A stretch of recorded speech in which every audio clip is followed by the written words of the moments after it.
사랑하는 성도 여러분, 안녕하십니까? 2026년 7월 7일 화요일 새벽 예배를 살아계신 하나님께 드리도록 하겠습니다. 다 함께 찬송가 20장 찬양하시겠습니다.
아멘. 오늘 함께 나눌 말씀은 시편 111편 1절부터 10절까지의 말씀입니다. 할렐루야. 내가 정직한 자들의 모임과 회중 가운데서 전심으로 여호와께 감사하리로다. 여호와께서 행하시는 일들이 크시오니 이를 즐거워하는 자들이 다 기리는도다. 그의 행하시는 일이 존귀하고 어미하며 그의 의가 영원히 서 있도다. 그의 기적을 사람이 기억하게 하셨으니 여호와는 의로우시고 자비로우시도다. 여호와께서 자기를 경외하는 자들에게 양식을 주시며 그의 언약을 영원히 기억하리로다. 그가 그들에게 문 나라의 기업을 주사 그가 행하는 일의 능력을 그들에게 알리셨도다.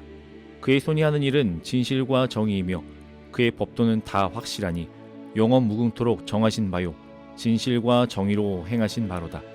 여호와께서 그의 백성을 속량하시며 그의 언약을 영원히 세우셨으니 그의 이름이 거룩하고 지존하시도다. 여호와를 경외함이 지혜의 근본이라. 그의 계명을 지키는 자는 다 훌륭한 지각을 가진 자이니 여호와를 찬양함이 영원히 계속되리로다. 아멘. 우리는 이 땅을 살아가면서 참 많은 것들을 배웁니다. 학교에서는 지식을 배우고 직장에서는 경험을 배우며 세상을 살아가면서 내가 어떻게 살아가야 되는지에 대해서 삶의 지혜를 얻습니다. 그러나 성경은 오늘 우리에게 한 가지 질문을 던지고 있습니다. 정말 이 모든 것들을 잘 습득해야지만이 지혜로운 사람이 되는가? 세상에 돈이 많으면 지혜롭다고 말합니다. 높은 자리에 올라가면 성공했다라고도 이야기합니다. 좋은 학력을 가지고 있으면 똑똑한 사람이라고도 이야기합니다.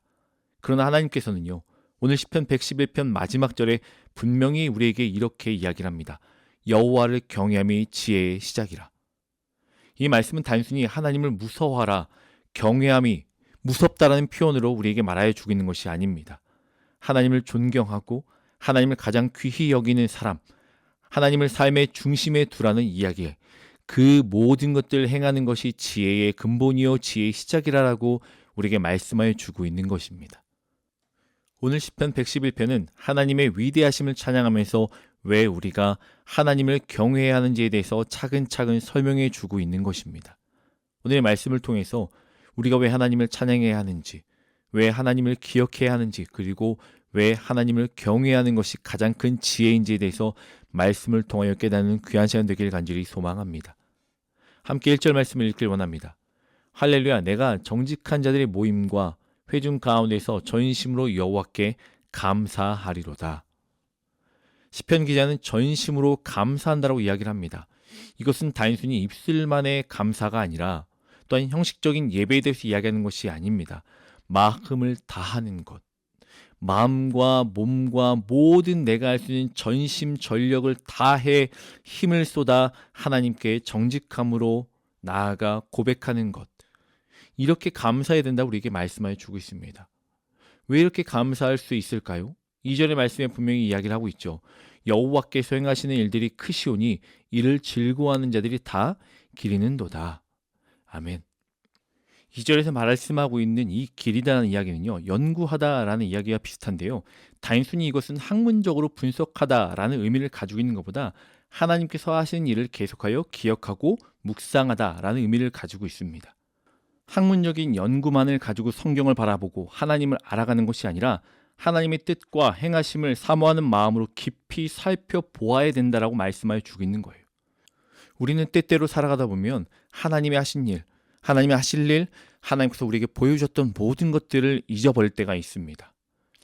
어찌 보면 우리가 행하였던 기도의 응답도 그때 당시 너무 즐겁고 행복하며 하나님을 더욱 깊이 생각하는 삶을 살아내는 것 같기도 하지만, 힘들 때는 하나님을 찾다가 응답받으면 다시 세상으로 돌아가는 무지하고 연약한 모습을 보일 때도 있습니다. 비단 이것은 저와 여러분만의 이야기가 아니라 이 땅을 살아가는 모든 사람들, 아니 이전에 있었던 신앙의 선배들의 모습 가운데 있어도, 또한 하나님의 백성이었던 이스라엘 백성들 가운데 있어도 이러한 모습들이 드러나고 나타났었습니다. 홍해를 건넜어요. 수많은 일들 가운데 하나님 역사하심과 일하심을 바라보았습니다. 그러나 그들은 며칠 지나지 않아 하나님을 원망했습니다. 광야에서는 하나님이 입히시고 재우시고 먹이셨습니다. 그러나 금세 그들은 불평과 불만을 토로했습니다. 왜 이런 일이 벌어질까요? 하나님의 은혜를 잊었기 때문입니다. 하나님께서 그들에게 하셨던 그 은혜를 그들이 잊어버리고 감사하지 않았기 때문입니다. 우리도 마찬가지예요. 우리 삶 가운데 회복의 은혜를 베풀어 주셨고, 지킴을 보여주셨고, 또 하나님의 놀랍고 다함없는 사랑을 우리에게 베풀어 주심을 우리는 알고 또한 그 체험의 삶을 살아내고 있습니다. 그런데 시간이 지나면 그 은혜를 우리는 너무 당연한 것처럼 여길 때도 있고, 또한 그것을 등한시 여기며 잊어버릴 때가 너무나 많습니다. 그래서 시편 기자는 우리에게 이야기하는 것은요, 하나님의 일을 계속하여 기억하라라고 말씀하여 주고 있는 거예요. 기억하는 사람은요, 그 은혜에 감사하게 됩니다. 기억하는 사람은요, 하나님을 찬양하게 됩니다. 기억하는 사람은요, 전심 전력을 다하여 나를 구원하시고 나를 죄에서 이끌어내어 주신 그분 앞에 서 있을 때 기쁨과 즐거움으로 그분을 찬양하는 삶을 살아내게 될 것입니다. 4절 말씀 함께 보길 원합니다. 그의 기적을 사람이 기억하게 하셨으니 여호와는 의로우시고 자비로우시도다. 하나님은 자기 백성을 끝까지 신실하게 돌보시는 분이심을 우리는 기억해야 합니다. 하나님은 우리가 기억하도록 역사하십니다. 왜냐하면 하나님은 은혜로우시기 때문입니다. 그러기에 5절에서 우리에게 말씀하여 주기는 것은 여호와께서 자기를 경외하는 자들에게 양식을 주시며 그의 언약을 영원히 기억하시리로다. 자기를 경외하는 자들에게 양식을 주신다고 말씀하여 주고 있어요. 이 말씀은 광야의 만나를 떠올리게 합니다. 40년 동안 하나님은 하루도 빠짐없이 그들에게 공급하셨습니다. 사람들은 만나를 보며 오늘도 하나님의 먹이셨구나, 오늘도 하나님이 우리와 함께 하시는구나 라는 그 고백을 공급하신 하나님의 공급함을 받았을 때마다 드렸습니다. 우리도 역시 우리 삶 가운데 하나님의 공급하심이 분명히 우리에게 있어요. 우리는 우리의 힘으로 수고하고 노력하고 애를 써서 이 모든 것들이 이루어졌다고 생각합니다. 또한 내가 사업을 잘하고 내가 지혜가 있고 내가 유능하여서 이 모든 것들이 되었다고 이야기합니다. 그러나 성경은요, 이 모든 것들이 하나님께서 공급하셨던 하나님의 은혜라고 이야기를 하는 거예요. 직장은 하나님의 통로가 되고요, 사업장도 하나님의 통로가 됩니다. 결국 공급하시는 분은 하나님이시라는 것을 우린 잊어서는 안 된다는 것을 성경은 우리에게 말씀하여 주고 있어요. 여호와께서 자기를 경외하는 자들에게 양식을 주신다. 하나님의 공급자이십니다. 하나님이 주관자이십니다. 하나님의 일하심을 우린 잊어서는 안 됩니다. 6절 말씀 함께 읽겠습니다. 그가 그들에게 문 나라의 기업을 주사 그가 행하시는 일에 능력을 그들에게 알리셨도다. 가나안 땅을 주신 분은 하나님이십니다. 약속의 땅을 그들에게 보여주시고 이끌어주시고 끝까지 그 약속을 성취하신 분도 하나님이십니다. 하나님의 약속하시는 것은 반드시 이루어 주시는 분이에요.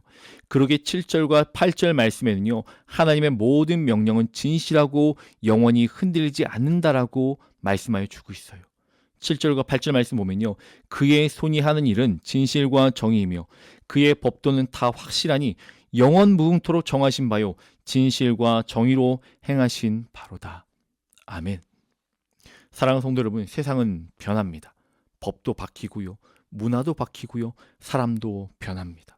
그러나 절대 변하지 않는 처음과 끝이 동일한 것은 단 하나밖에 없습니다. 하나님의 말씀이요, 하나님 한 분밖에 없음을 우리는 기억해야 됩니다. 그래서 우리는요, 세상의 기준을 붙잡는 것이 아니라 변하지 아니하는 이 하나님의 약속, 신실하신 하나님을 붙들고 살아가야 되는 것이 저와 여러분의 삶 가운데 주시는 은혜를 누리는 삶입니다.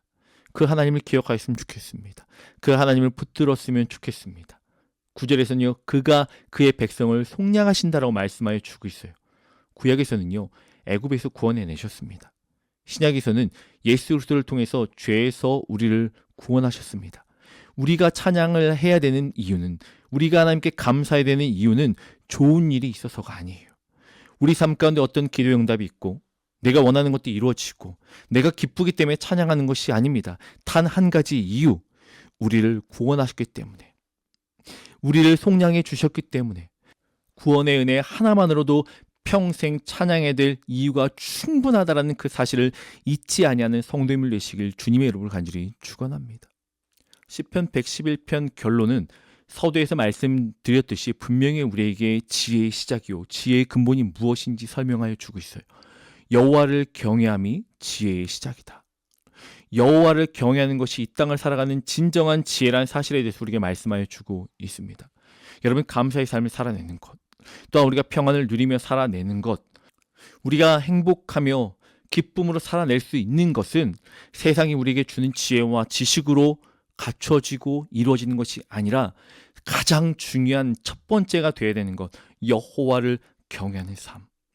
하나님을 존경하고 하나님을 가장 귀히 여기며 하나님을 삶의 중심에 두는 이 삶을 살아내는 것이 이 땅 가운데 가장 행복하고 가장 즐겁고 가장 좋은 삶을 살아내는 것, 그로 말미암아 하나님 앞에 더욱더 우리의 전심을 다하여 감사하며 그분을 찬양하며 높여드리는 삶을 살아내기에 힘쓰며 애쓰는 사랑하는 성도님을 되시길 주님의 이름으로 간절히 축원합니다. 성경에서 말하는 지혜는 많이 아는 것이 아니에요. 잘 계산하고 잘 이해하고 잘 그것을 받아들이는 것이 아니라 하나님 뜻대로 살아가는 것, 이것이 능력이라고 이야기하는 것입니다. 하나님은 우리의 과거를 아시고 현재도 아시고 미래도 아십니다. 왜 하나님을 경외하는 것이 지혜일까요? 그 하나님이 우리의 모든 것들을 주관하시기 때문이에요. 그렇기 때문에 그분께 모든 것을 내어드릴 때 우리의 과거도 현재도 미래도 가장 선한 길로 인도하시는 하나님께서 우리의 가장 좋은 것들을 베풀어 주시기 때문에 우리는 하나님을 경외하는 삶을 살아내는 것이 가장 안전한 삶임을 기억하길 간절히 바랍니다. 이제 우리는 이론적으로는 알아요. 하나님을 경외하는 것이 지혜를 갖는 것이요, 가장 선하고 좋은 일이고 우리가 마땅히 해야 될 일들임을 우리는 알고 있습니다. 근데 더 중요한 것은 10절 후반절에 우리에게 결론적으로 이야기를 하고 있는 것을 우리는 망각하거나 잊어서는 안 됩니다. 10절 후반절에 이렇게 나와요. 그의 계명을 지키는 자는 다 훌륭한 지각을 가진 자이니 여호와를 찬양함이 계속되리로다. 여기서 중요한 것은 아는 것이 아니에요. 아는 사람이 되라고 이야기하는 것이 아닙니다. 행하는 사람, 그것을 지키는 사람, 무엇을요? 그의 계명을 행하는 사람. 하나님의 말씀을 듣고 그렇구나 깨닫는 것이 아닙니다. 이제 한 걸음 더 나아가는 거예요. 성경 공부를 많이 하는 것이 중요한 것이 아니고 말씀을 많이 듣는 것이 중요한 것이 아니라 그보다 더 중요한 것은 그 말씀을 듣고 그것을 공부하였으면 이제 삶으로 순종하며 드러내고 나타내는 거예요. 나의 말을 듣고 행하는 자는 반석 위에 집을 지은 사람과 같다라고 이야기를 하고 있습니다. 아는 것으로 끝나는 신앙은 약합니다. 행하는 신앙, 그것이 진짜 하나님이 우리에게 원하시는 신앙인의 삶임을 기억하길 바랍니다. 사랑하는 성도 여러분, 시편 111편은요 처음부터 끝까지 하나님을 찬양하라고 이야기합니다. 하나님은 위대한 분이시기에, 의로운 분이시기에, 처음과 끝이 동일한 신실한 분이시기에, 우리를 구원한 분이시기 때문에 찬양하라고 이야기를 합니다. 그리고 마지막에 모든 것을 한 문장으로 정리하죠. 여호와를 경외함이 지혜의 시작이다. 오늘 우리가 세상을 살아가며 필요한 것은 더 많은 정보를 얻는 것, 더 많은 지식을 쌓는 것이 아니라 더 깊이 하나님을 경외하고, 더 깊이 하나님을 신뢰하고, 더 순종하는 삶을 살아내는 것, 하나님을 가장 높이고 말씀을 신뢰하며 순종함으로 살아갈 때에 우리의 삶은 흔들리는 세상 속에서 살고 있지만 그럼에도 불구하고 견고하게 설 수 있는 유일한 방법인 이 방법대로 우리에게 허락하신 모든 시간 가운데 하나님 앞에 온전히 서서 주님 하시를 기대하며 오늘도 주시는 참된 공급하심의 은혜를 누리며 주신 참된 평안함 가운데 승리하며 살아가는, 입술로 삶으로 감사와 찬양이 흘러넘치는 삶을 살아내는 사랑하는 성도님들 되시길 주님의 이름으로 간절히 축원합니다. 함께 이 시간 기도하겠습니다. 거룩하신 하나님, 우리를 너무너무 사랑하신 하나님 감사합니다. 우리 삶에 다함없는 은혜를 주셔서 감히 우리가 감당할 수 없을 만한 크고 놀라운 것들을 보이시고 때때마다 시시마다 공급하시는 하나님의 놀라우신 은혜로 오늘 하루도 살아갈 수 있도록 은혜를 베푸심을 너무너무 감사합니다. 하나님, 말씀을 삶으로 실천하는 지혜로운 성도가 되어지길 원합니다. 아는 것으로 끝나는 삶이 아니라 말씀하신 것들, 여호와를 경외하는 것이 지혜의 시작임을 아오니 하나님, 경외하는 삶을 살아내고 더욱더 하나님께 마음을 드리고 삶을 드리고 입술로만의 고백이 아니라 실제 삶 가운데 신앙인의 삶을 살아내기에 최선을 다하는 그리스도인 될 수 있도록 축복하여 주시옵소서. 사랑합니다. 주님, 예수님의 이름으로 기도합니다. 아멘. 사랑하는 성도님들, 오늘 하루도 우리 삶에서 베푸실 하나님의 그 크신 은혜를 기대하면서 주님께 전심전력을 다해 감사하며 주님만을 높여 찬양하고 그의 말씀에 전적으로 순종하며 주신 참된 은혜의 공급을 받아 누리며 살아내는 성도님들 되시길 주님의 이름으로 간절히 축원합니다.